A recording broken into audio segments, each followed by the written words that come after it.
इधर देखो, ये कौन है? यीशु मसीह। कौन है? यीशु मसीह। और इस यीशु के पास सबसे पहले कौन आया? कौन आया? धर्मी। कौन आया? धर्मी। ये धर्मी कौन है? फरीसी।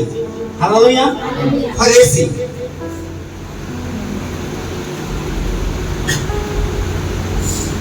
फरीसी एक व्यक्ति, एक फरीसी, एक धर्मी व्यक्ति यीशु मसीह के पास आया, और इधर से एक पापी व्यक्ति भी यीशु मसीह के पास आया। आमीन। ये पहले से आकर के यहाँ प्रार्थना कर रहा था, लेकिन जब पापी आया यीशु के पास तो वो अपने आंखों को उठाना भी न चाहा। और वो क्या प्रार्थना करता है? देखो, हम उस पापी के व्यक्ति के प्रार्थना, पहले हम धर्मी की प्रार्थना को सुनेंगे। फरीसी खड़ा होकर अपने मन में यूं प्रार्थना करने लगा। और फरीसी खड़ा होकर ये प्रार्थना करने लगा, हे परमेश्वर, मैं तेरा धन्यवाद करता हूँ कि मैं दूसरे मनुष्य के समान अंधेर करने वाला,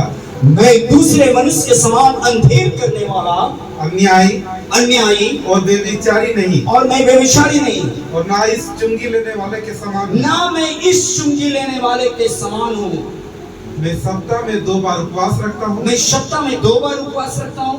मैं अपनी सब कमाई का दसवांश भी मैं देता हूँ। सब कमाई का दसवांश देता हूँ।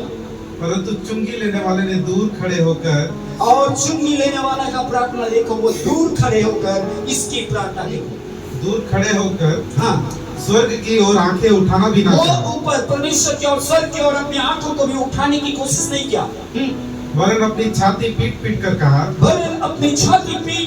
कहा, हे परमेश्वर, मुझ पापी पर दया कर। हालेलुया। और बाद में क्या हुआ?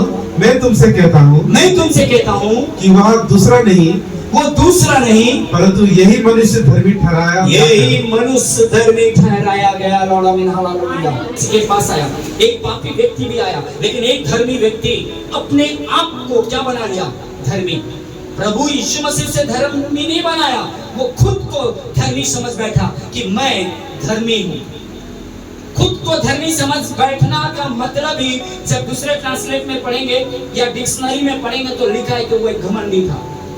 इसलिए उसकी घमंड का कारण यह था कि वो हर चीज का दान दशमांश देता था। मत्ती 23 का के अनुसार 23 पद में लिखा है कि वो क्या पुदीना का, सौंफ का, जीरा का, हर एक चीज का वो दशमांश देता था। परमेश्वर की व्यवस्था ऐसी थी कि लोग महीना में 1 बार फास्टिंग करना है, पर ये 2 बार करता था। और सारी चीजों का, सिर्फ कमाई का दशमांश देना था, पर ये सारी चीजों का दशमांश देता था। हालेलुया। ये सब कुछ देने के बाद भी देता था, इसलिए ये अपने आप को समझ बैठा कि मैं बहुत बड़ा धर्मी हूँ। हालेलुया।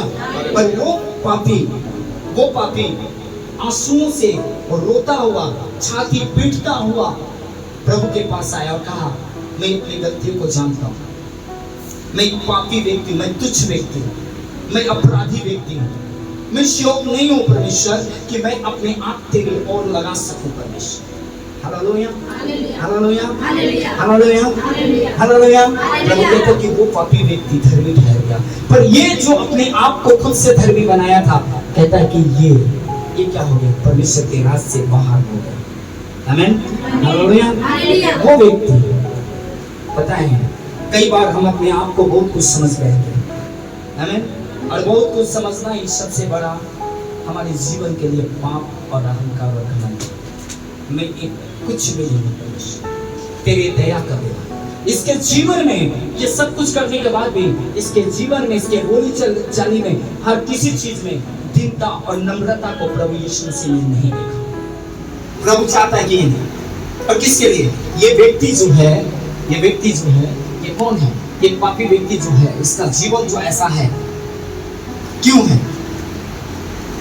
चुंगी लेने वाला है, टैक्स लेने वाला है, लेकिन इसके जीवन में ये इस बात को जानता है कि मैं परमेश्वर के योग्य नहीं हूं, इसलिए वो भवन में आकर प्रार्थना करता है। हालेलुया। वो भवन में आकर के प्रार्थना करता है कि मैं इस योग्य नहीं हूं परमेश्वर। हालेलुया। हालेलुया।